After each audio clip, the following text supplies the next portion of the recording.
Welcome to the Conversion Aid Podcast, where we help software entrepreneurs to take their business to the next level.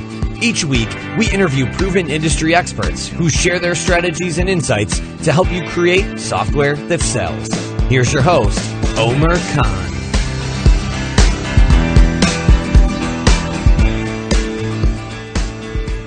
Welcome to the Conversion Aid Podcast.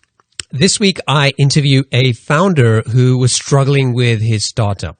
He pivoted a few times, but just wasn't getting anywhere. And he noticed that he was spending way too much time on prospecting.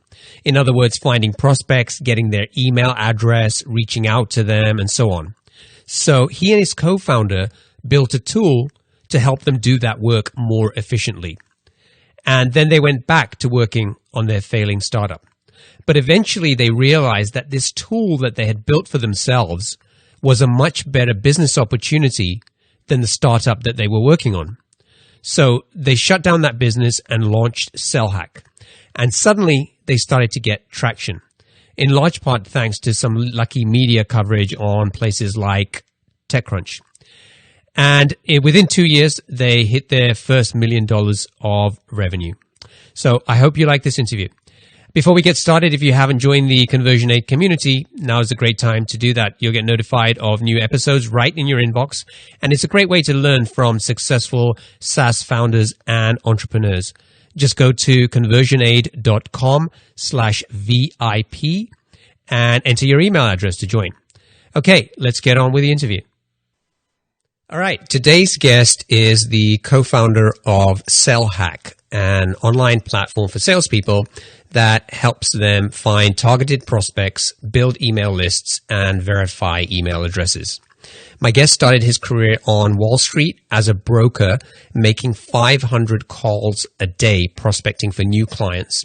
He decided to follow his passion for tech and joined Right Media, which was later acquired by Yahoo. And after spending 3 years at Yahoo, he left and began his own startup journey. SellHack was founded in 2014 and is based in Cleveland, Ohio. So today, I'd like to welcome Ryan O'Donnell. Ryan, welcome to the show. Omer, thank you for having me. Glad to be here.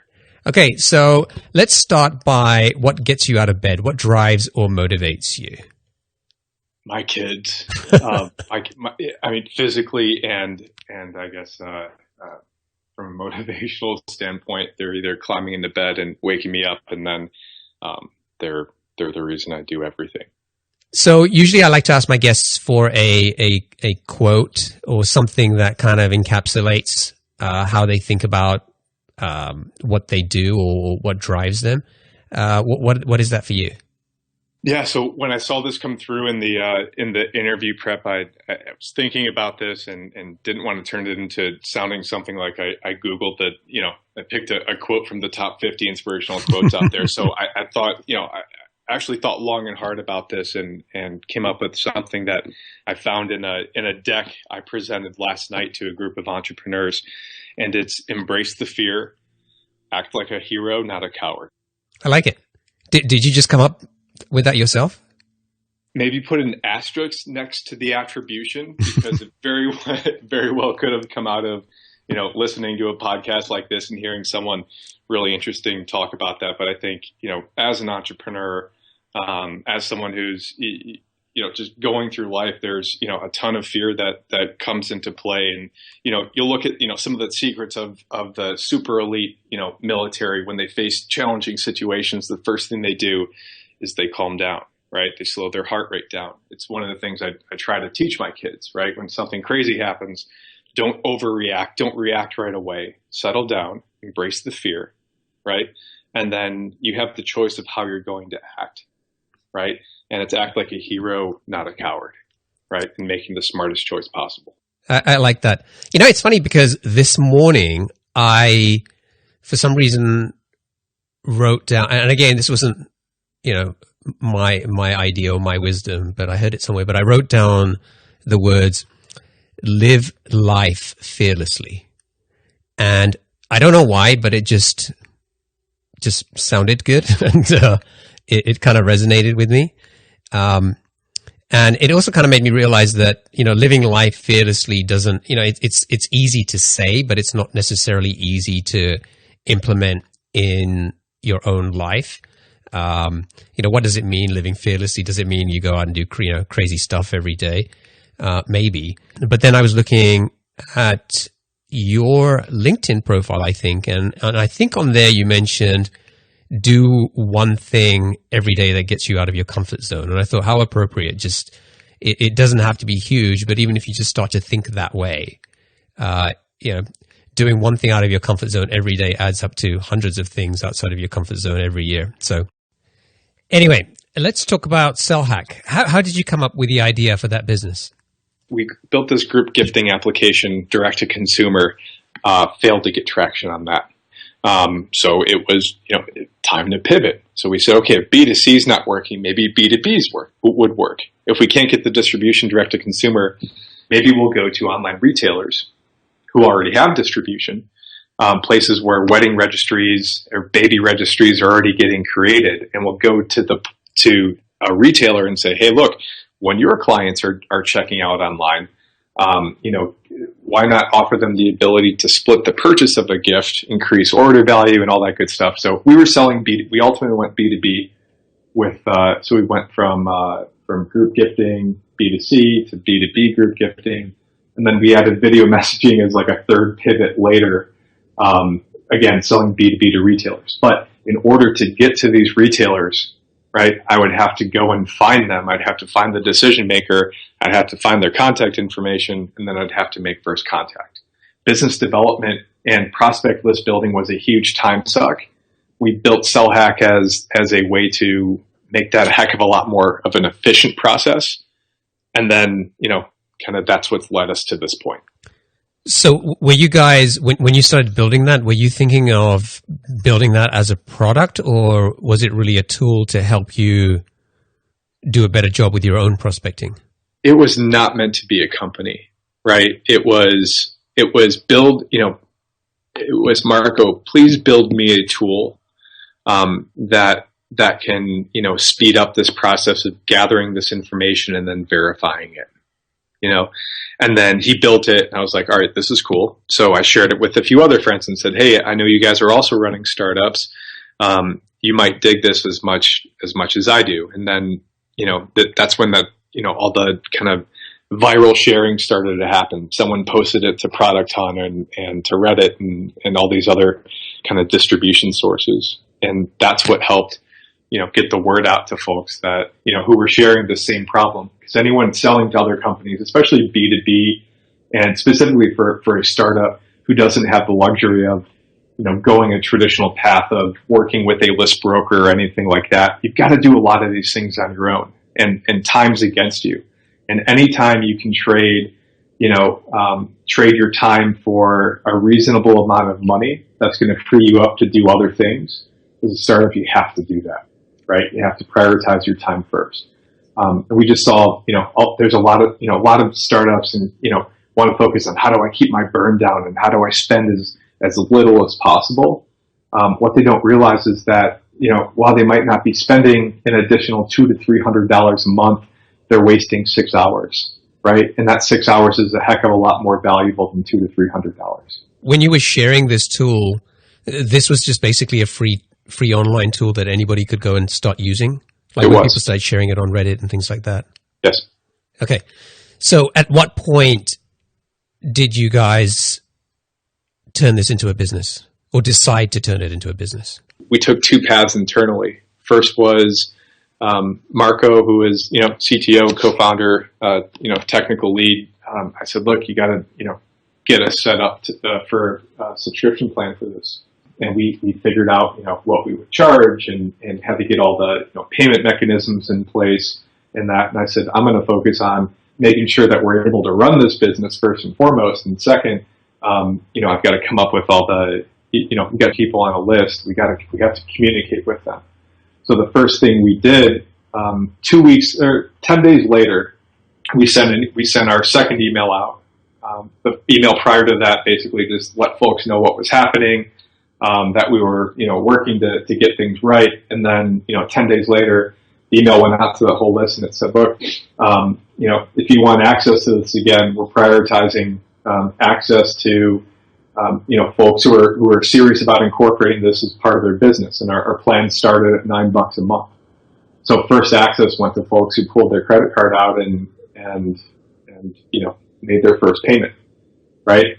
And we were profitable and had revenue on day 10, and our hand was slightly forced to get us to that point, but you have to adapt, and that's what we were thrown. That's the situation we were given, and that's the direction we chose to go. So there's one thing I'm not clear about. When you said that you started sharing the tool with other people you knew, and then it kind of went a bit viral, and people were sharing it on Reddit, things like that. I assumed it was a link that somebody could kind of click on a link and go and access the tool and start using it. But then later, it was a Chrome plugin. Okay. And so and then you talked about this page where people could sort of sign up to sort of get access. So I'm kind of a little bit confused about, I thought they already had access. As soon as we took the site down, we left the registration page in place. We just put up a simple landing page. Okay. So people people were driven to the site. We put a little message up that says, I forget what it said. I'd like to go back and find it. Something to the effect of, we're taking a nap right now. If you'd like to know when we wake up and this thing's going again, leave your email address, right? And then we had a bunch of people leave their email address. And then we contacted them, like I said, once just to try to keep them fresh and let them know to expect something. And then as soon as we were ready to go, 10 days later, we said, look, if you want this, it's going to cost at least $9 to get it. And that's how we onboarded our first couple of customers. How much revenue have you guys done over the last 2 years since you launched? We've done over $1 million over the last 2 years. I think the most interesting thing for me here is, a lot of the times when somebody starts out with or a desire to launch a new startup, there's almost this expectation that I need to have a fully baked idea that is going to be the winning idea that I'm going to go and build into this huge successful company. And I need to be super clear about who my target market is, the niche is that I'm focusing on. And what's interesting with you guys is you got to a point where you've hit $1 million in revenue over the last 2 years. But when you started out, you had a completely different product in mind when we think about the previous startup. And you had a completely different market or target customer in mind. But it almost seems like that was maybe a necessary part of the journey to get you where you are today. For better or worse, yes. That's what happened. If I had to do it all over again, and I'm sure in the course of my career I'll be in a position where it's time to start again and move on to something new. I think what I've taken away from that is, I had no domain expertise in online retail, right? I had no domain expertise in gifting or payments or anything like that. And I really didn't even care about any of the three, right? To any degree, right? They just weren't in my wheelhouse. I had a lot of things that were in my wheelhouse. And what I think I took away from that is, I don't think it's smart for me in particular, and I can't speak for anyone else listening because, there's a contradiction to every, statement or piece of advice I could offer, but I'm going to focus on things that I know, right? I'm going to focus on problems that I have and solving them, especially if there's an inadequate solution to them existing currently, right? That's an opportunity. It's something I know really well. It's something I can get behind. If it's not something, and like I said, we use SellHack every single day. That's a plus, right? If you use your own product, that's even better, right? So what I'd like to at least offer to entrepreneurs, when I speak to them and they tell me what they're working on, I ask them how much they care about it. How does this personally affect them? And then, I challenge them to, especially if their experience is different, in their career prior to this, what are some of the challenges? It's easy, right? If you're in ad tech, for example, right? Why would you leave ad tech to go start like a photo sharing company? Maybe you're going to have success with it, but if you're in ad tech and you're doing a specific job every day and you're like, this is the most frustrating, time-consuming thing in the world to go in and review these ad creatives and do this or that, why not, if that problem isn't solved, start there, solve that problem, right? When you solve that problem for people, you're going to learn about what are the other things that are connected to that problem that you could solve next, right? And then you're going to learn, from that what you could build next. And then that's how you build your platform and your application and your company, right? As opposed to coming in and saying, look, I've got this vision for this. I'm going to build this huge over-architected system and platform. And then I'm going to go try to find clients, right?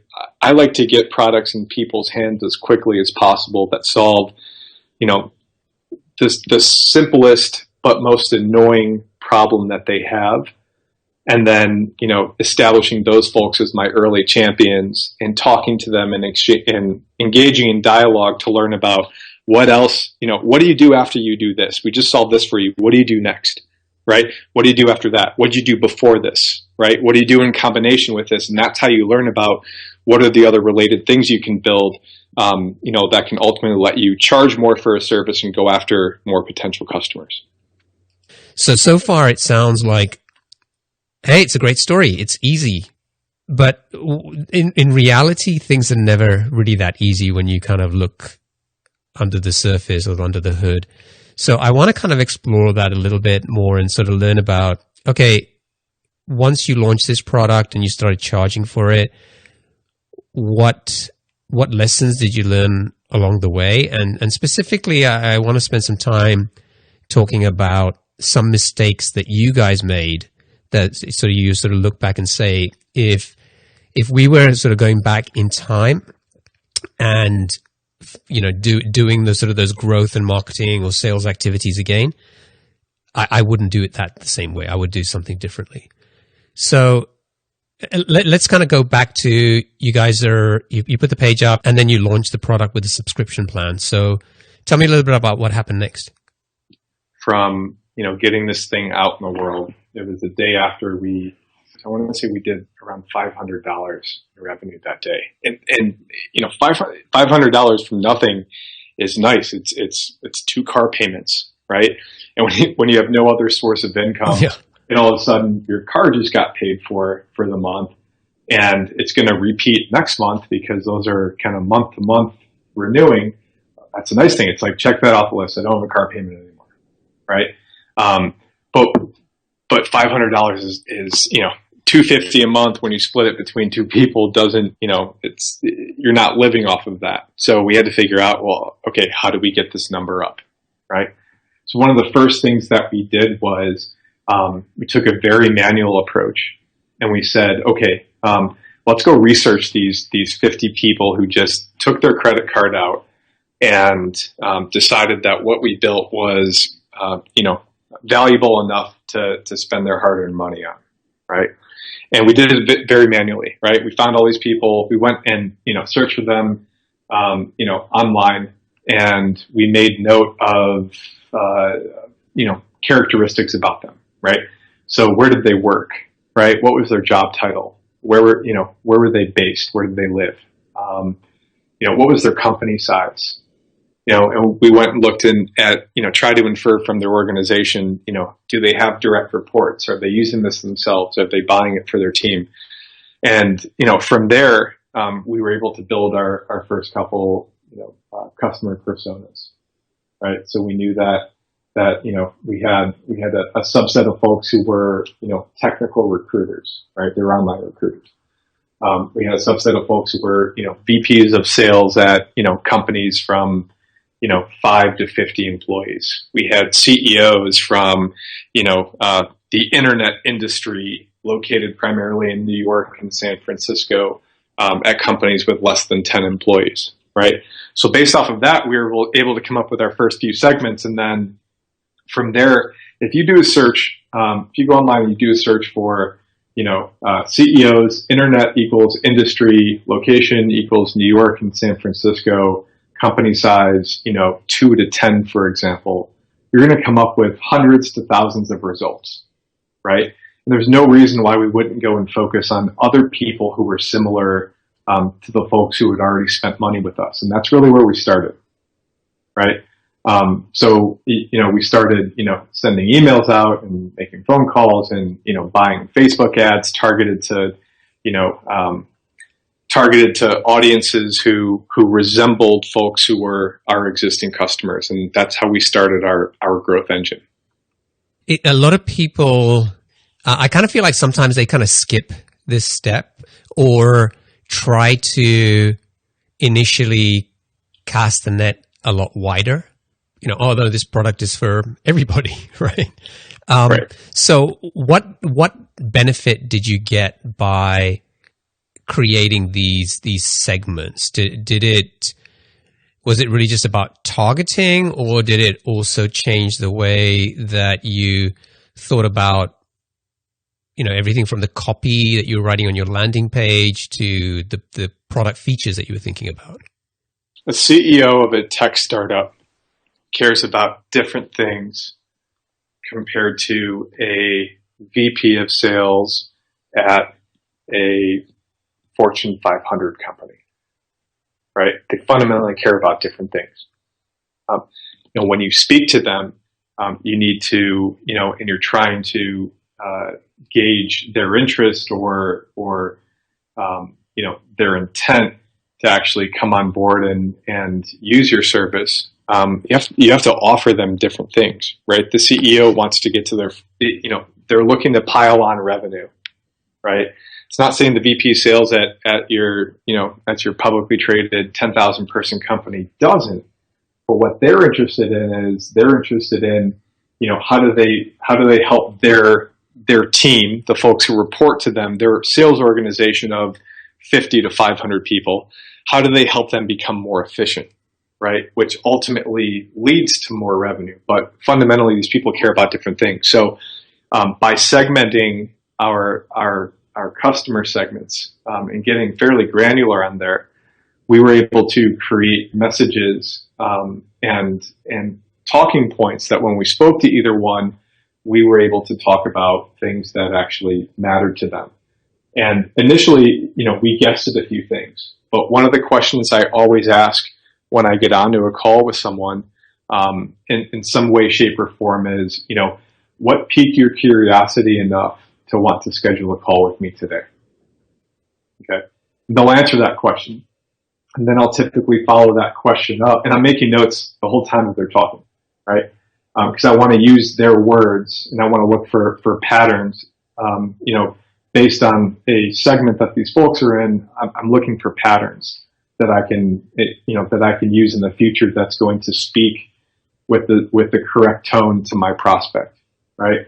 So my follow-up question to that, once it's, what piqued your curiosity, I'll ask something to the effect of, what are you doing now, or what problem do you have that you think SellHack is going to solve, right? And they'll say something like, I'm spending a lot of time building my prospect list, right? And then my follow-up question to that is, tell me about how you're spending that time. What exactly are you doing, right? And they'll take me through their process then. So then I know exactly, I know why they're interested. I know what they're looking for me to solve, and I know what they're currently doing, right? And that helps me, both be more successful in the call that I'm on with that person, but also in my initial email outreach or phone outreach or ad campaign creation. It helps me choose the words and frame our value proposition in such a way that is, ideally going to generate the highest rate of response, to those outreach campaigns. And I think I'll sum all this up by saying, initially, we had assumptions about this. But one of the first things that we did for every customer that we had, because we had zero marketing automation in place at this point, we would schedule a quick call with them, right? And when I say quick call, no one wants to join an hour-long call, right? Very few people want to get on a half-hour call. We would structure our calls to be anywhere from 10 to 15 minutes. In fact, I keep that today. The link to my online calendar, you can only block out 15-minute times, right? Because I want to, I believe that we can accomplish what we need to in 15 minutes, having done this. But we would schedule calls with folks, and then we would ask them these questions. Now, they had already spent money with us, but we would ask them these probing questions to help us in the future with our future prospects we'd be working with. So talking to your customer and having a reason and a structure around how you talk to your first few customers is very important in helping you find and then helping you actually close your next 50 customers. So far, it sounds great, and it sounds like you guys have, or you have you have a well-defined process now for dealing with sales calls and closing. But give me an example of, or one example of things that didn't go well when you were in the early stages of growth. We would we didn't have onboarding in place, right? And no one wants to be demoed. I just said, we schedule 15-minute calls to be respectful of folks' time, where you've got people who don't even want to have a call, right? They signed up for this product hoping it would do something.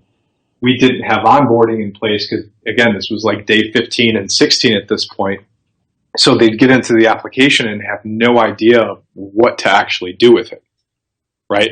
Or how to use it. And then what we'd see is that the people who would get frustrated that we didn't speak with would end up canceling, right? Because they weren't getting the value that they expected out of it.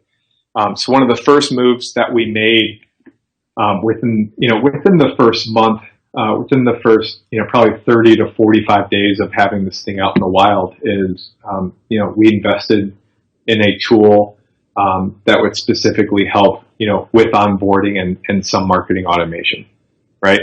So based on the action that our customers were taking within the application, that would, we would code up some JavaScript, and based on whatever action they took, that fired a signal to our marketing automation platform that had an email that went out to them that basically told them, keep doing the thing that you're doing, right? Find more prospects from XYZ Corp, right? Or, said something to the effect of, the file you uploaded couldn't be processed because of one reason or another, right? And we gave them, based on the action they took and the success or failure there, we had messaging that went directly out to them. Your credit card's expiring soon, right? Or whatever. And they took action from that point. They clicked the call to action in the email that they were sent or in the in-app notification. And we quickly got, a lot of these bottlenecks resolved with our clients. And that significantly helped our retention. So you make a good point there that putting some thought into onboarding and making sure that you give new customers a frictionless experience to go from sign up to actually getting value out of using your product is super important. But given that you guys had just been in market for 15 or 16 days, I wouldn't fault you for not having marketing automation in place. So definitely, I think that's one of the things that come with any kind of growing pains of any new business, and especially if you kind of have launched quickly and are growing quickly. But I want to kind of explore a little bit more about mistakes that you guys made. Cool. I've got one for you. And again, all this kind of follows the same thing. So we would get on a call with our customers. We would try to get on a call with them. And we would ask a series of questions to them. And I went through some of the questions that we asked of them in terms of what value they think we're going to solve, what they were doing before us, so on and so forth. But inevitably what would come up in that call is they would say, hey, it would be great if you had this. It would be great if you had that. I would use you if it did this instead of that, right? And what we would do is, with our prospects and, some of our paid customers on the lower plans, is our product development initially was driven heavily based off of unfounded feature requests, right? And some of them were significant investments that basically, for anyone technical on the call, we incurred a ton of technical debt building out things that we should have never built out because somebody asked for it. Give me an example of one that was particularly time consuming. It's a current feature in our product right now, right? It's called Company Miner. It's a way where you could take a list of companies and specify a list of titles and essentially not automate it from the perspective where, we're going to pre-fill a bunch of, we're going to get all this data for you automatically. But when you're searching for these, prospects at various companies, and you're looking for the CTO at company A and the CEO at company A and the VP of marketing at company A, and then you're looking for those same three titles at company B, all the way through company N, for example, going back and forth from an Excel doc can be somewhat cumbersome and confusing, right? So, we probably spent, a good couple weeks to a month building out a tool that would make that more efficient. And we have some clients who use it, right? But I would say, 5% of our clients use it. It's certainly not something that, the investment that we made in it, we've not achieved a positive ROI, right? The reason we built it was, we had a few people ask for it. And we didn't scrutinize the feature request hard enough. We didn't stick to our plan. Quite frankly, we didn't have a great plan in place, that we deviated from. We were looking at, okay, the core application's built. It's in a stable place. It's doing what it's doing. What next? And then rather than, being really critical of these 10 or 50 things that we could do, we went after one that, randomly was suggested by a few folks within a short period of time. And that's what led our product decision on that specific feature. Right. And if I had to do it over again, I wouldn't have, I would have said that, that's not in our product roadmap. It's noted. We'll keep it in mind, but I would have rather built what we're building right now, which I'm not at liberty to talk about. I would have rather built that instead. But it's so hard, isn't it? When you've got people, and especially if they're already spending a little bit of money with you, when they say, well, hey, if you had this or whatever, I think it's hard to not go and start building that stuff because it seems kind of the intuitive thing to do, doesn't it? It does, and I'm, some people listening to this might be thinking, well, why wouldn't you do that if you didn't have anything better to build, right? Why wouldn't you listen to your customers? Hindsight's 20/20. Sometimes you don't know these things until you actually, do them and then learn from it. But I think, the goal is that anything, especially if someone's asking for something and they're not paying you any money for it, that's an immediate red flag, right? Especially when they say, well, I will pay you money if you do this.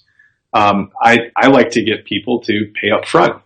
I say, well, because what drives our development right now, everything that we build is tied to revenue, right? We don't build anything that does not generate revenue for us.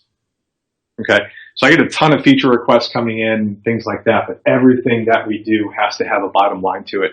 And we'll reprioritize stuff based on the opportunity. So if I have a big client come to us, like what happened recently, and they needed something specifically built, but this was a $20,000 customer a month. They were spending $20,000 with us. So they immediately, what they wanted, helped to get their feature prioritized. Where in the past, if you're not holding, feature requests tied to revenue, either that you can make across your platform or from one client who's already committed, I think it's really easy to get in this habit of trying to please people, right?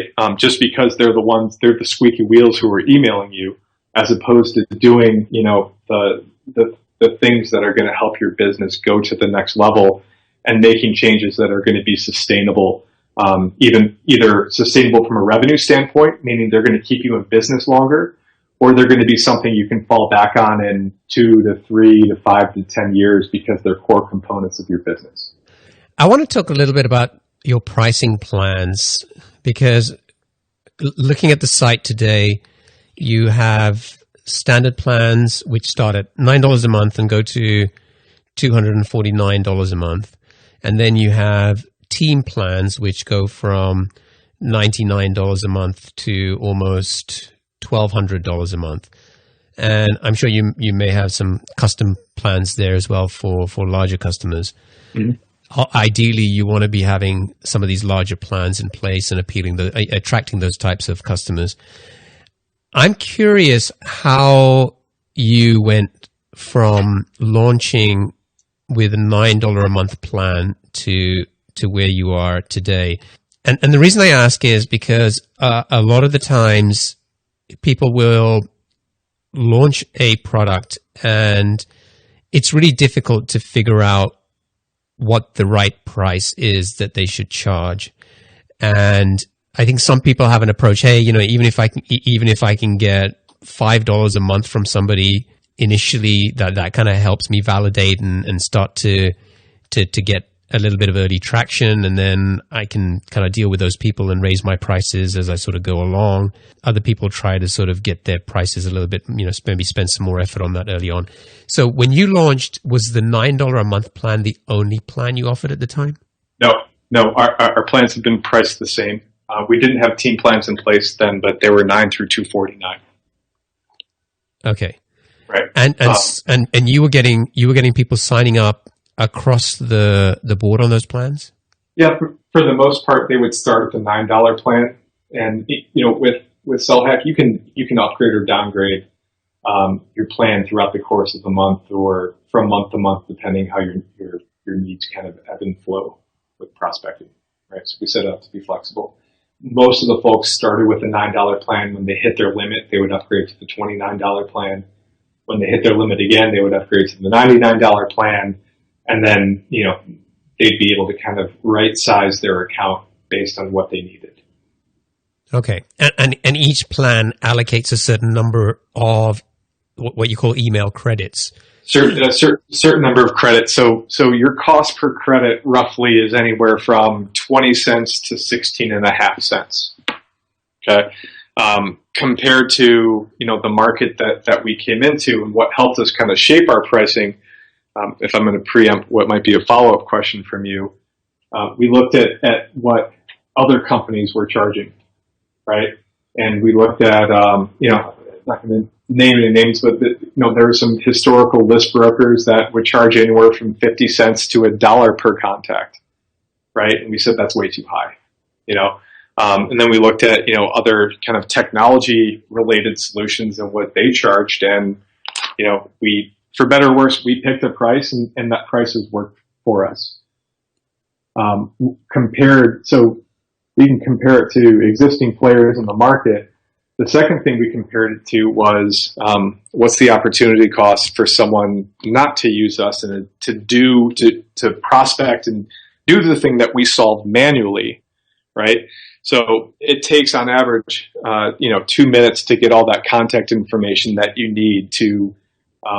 First name, last name, title, company, email address, phone number, location, address. To get all that data, it's going to take you 2 to 5 minutes, 2 minutes on average, to get all those data points about one person into, say, an Excel doc, right? Where all the data is in a unique column. Okay. What we found is that, if you take, base salary, someone's making $60,000 a year, it's costing that business, it's costing them anywhere from $2 to $5 per contact for the amount of time that person is spending doing the thing that we solve.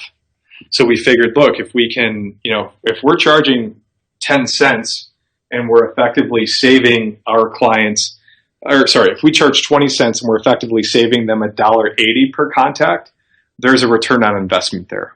And what comes out of that is they're saving time, but those 5 hours that we're going to free up for them, those are 5 additional hours that they can spend, on demos, sending emails, working on proposals, helping to generate more revenue for their company, right? And that ultimately is what has, become our value proposition. All right, it's time for our lightning round. I'm going to ask you a series of questions and just like you to answer them as quickly as you can. Oh boy. Okay. Dun, dun, dun, dun. What's the best piece of business advice that you ever received? Shut up. And in the context of, and I learned it as a broker, and it was ask a question and then shut up. What book would you recommend to our audience and why? I don't read a ton of books. They take too long. I like listening to podcasts like this. If I had to recommend a book, How to Win Friends and Influence People. What's one attribute or characteristic in your mind of a successful entrepreneur? Curious experimentation. What's your favorite personal productivity tool or habit? My calendar.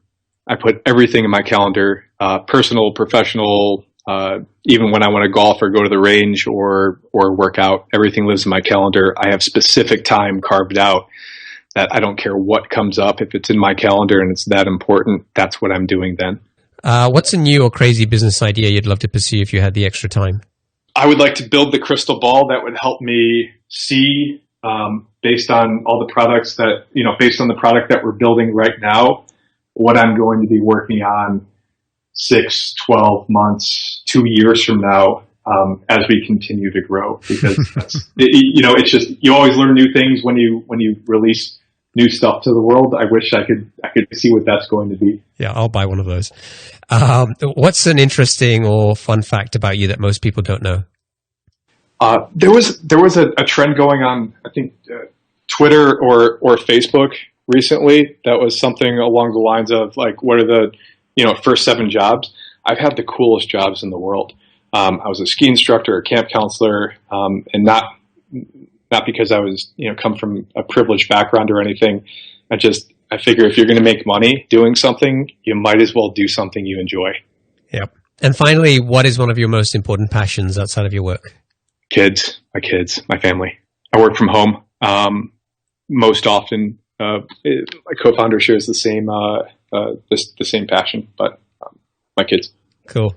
If folks want to find out more about SellHack, they can go to sellhack.com. And if they want to get in touch with you, what's the best way for them to do that? Ryan at sellhack.com. I reply to every email I get when it's from a person and not automated. So, yes, questions, comments, feedback, anything, Ryan at sellhack.com. Sweet. Ryan, it's been a pleasure. Thank you for sharing your story and your insights with our audience. I certainly enjoyed this conversation, and I wish you all the best. Well, it's been a lot of fun, and thanks to the folks who thanks for putting this on.